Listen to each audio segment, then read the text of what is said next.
एका रकमेची 5 वर्षात दाम तिप्पट होते, तर तेवढीच रक्कम किती वर्षात 6 पट होईल असा प्रश्न. प्रश्न सोडवायचा कसा? सूत्र ध्यानात ठेवा. प्रथमतः तेवढीच रक्कम किती वर्षात 6 पट होईल. शेवटी मुदत विचारली. एका रकमेची 5 वर्षात दाम तिप्पट होते. एका रकमेची 5 वर्षात दाम तिप्पट होते. कोण्या व्याजदरानं दाम तिप्पट होते हा प्रश्न मनाशी करायचा. पहिल्या सूत्रामध्ये उदाहरणार्थ आम्हाला व्याजदर काढायचा.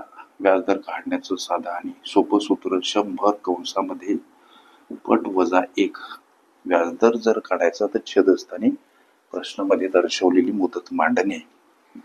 या काही गणितीय चालीरीती पक्क्या लक्षात ठेवा. इथं 100 असेच गणित म्हणते की एका रकमेची 5 वर्षात दाम तिप्पट होते. पटीच्या ठिकाणी 3 वजा 1 छेदस्थानी किती वर्षात? 5 वर्षात. म्हणून मुदतीच्या ठिकाणी 5. लेकरांनो 100 कंसामध्ये वजाबाकी 2 छेदस्थानी 5. आता इथंच हा भाग द्या, 20 न जातो म्हणजे इथं 20 2 यांचा गुणाकार 40% हा व्यवहारातील व्याजदर आम्हाला सापडतो. उत्तराप्रत जायचं कसं सर? सूत्र तेच. काही सूत्र पक्के वहीत लिहून घ्यायचा, पाठ करत जा. हे सूत्र अंगवळणी पाळले म्हणजे उत्तर आम्हाला ताबडतोब शोधता येते. 100 कंसामध्ये पट वजा 1 अंशातील मथळा हाच. इथं मात्र आम्हाला मुदत काढायची सर. मग छेदस्थानी सापडलेला व्याजदर मांडणे. दुसऱ्या प्रकरणामध्ये रक्कम किती वर्षात 6 पट होईल? पटीच्या ठिकाणी 6 वजा 1 छेदस्थानी व्याजदर नुकताच आम्हाला सापडलेला 40.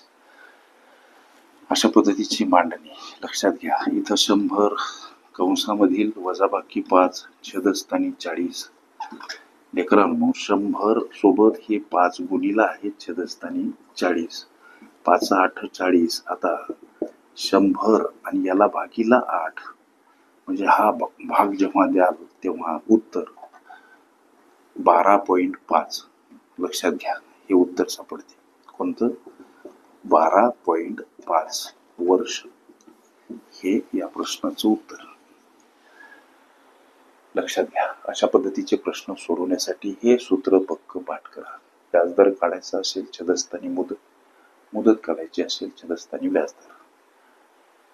तेवढीच रक्कम किती वर्षात 6 पट होईल? 12.5 वर्ष हे या प्रश्नाचं उत्तर. ओके.